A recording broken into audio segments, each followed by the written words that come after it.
స్థానిక సంస్థల ఎన్నికల సమయంలో పుంగనూరులో అంజిరెడ్డి అనే టీడీపీ నేత తొడగొట్టి మీసం మెలేసి హాట్ టాపిక్ అయ్యారు. వైసీపీ నేతలను ఎదిరించి టీడీపీ కోసం నిలబడ్డ ఆయన తెగువను చంద్రబాబు, లోకేష్ సహా పార్టీ శ్రేణులు ప్రశంసించాయి.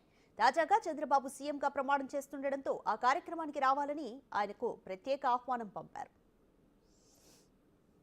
ముఖ్యమంత్రి చంద్రబాబు నాయుడు చిత్తూరు జిల్లా పొంగనూరు మండలం మార్లపల్లి గ్రామంలో మారుమూల గ్రామంలో ఉండే ఆంజనేయుడికి చంద్రబాబు ఆహ్వానం పంపించినాడు. ఆయన ఆహ్వానాన్ని నేను శిరసా వహించి సంతోషపడుతున్నాను. ఆయన పరిపాలన సక్రమంగా జరగనట్లని వేడుకుంటా ఉన్నాము. ఆయన పరిపాలన మెచ్చి, ఆయన మంచితనాన్ని మెచ్చి ప్రజలందరూ అమితమైన ఓట్లు మెజార్టీ ఇచ్చి ఆయన్ని గెలిపించినారు. 2019లో ఆయన మంచితనాన్ని మర్చిపోయి వేరే రాక్షసులకు ఓటేసి ఆయన్ని ఓడించినాము. ఇప్పుడు గెలుచుకున్నారు, ప్రజలందరూ తెలుసుకొని చంద్రబాబు మంచితనాన్ని తెలుసుకొని అమితమైన మెజార్టీ, చరిత్రలో లేని విధంగా ఓట్లేసి చంద్రబాబును గెలిపించినారు.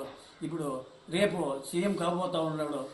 ఆయన మంచితనాన్ని ఒప్పుకొని ప్రధానమంత్రి మోడీ గారితో కూడా ఆయన ప్రమాణ స్వీకారానికి వస్తూ ఉన్నాడు. కోట్లాది మంది, లక్షలాది మంది ఆయన ప్రమాణ స్వీకారానికి అందరూ హాజరవుతూ ఉన్నారు. నాకు ఆహ్వానం పంపించినాడు, కానీ ఆయన ఆహ్వానాన్ని నేను శిరసా ఊహిస్తూ ఉన్నాను. రాక్షస పరిపాలన పోవాలంటే చంద్రబాబు కంకణ కట్టుకొని ముందుకు వస్తాడో, రాక్షసులందరికీ కాలితో తొక్కుతాడో, న్యాయమైన పరిపాలిస్తాడో. అదే మా కోరిక, అదే చంద్రబాబు కోరిక. ప్రజలందరినీ తన బిడ్డల మాదిరిగా కాపాడుకునే శక్తి చంద్రబాబుకే ఉండే, కానీ ఇతర వాళ్ళకి ఎవరికి లేదట్లా కూడా నేను హృదయపూర్వక చెప్పగలుగుతున్నాను. ఇప్పుడు సల్లా రామచంద్రారెడ్డి పొంగనూరు గెలిచినాడు, కానీ ఆయన ఓడలేదు. ఆయన గెలిచినాడు, దొంగ ఓట్లు వేసుకొని వేరే వాళ్ళు ఆపోజిట్ పార్టీ వాళ్ళు గెలిచినారే, కానీ సల్లా రామచంద్రారెడ్డి ఓడలేదు.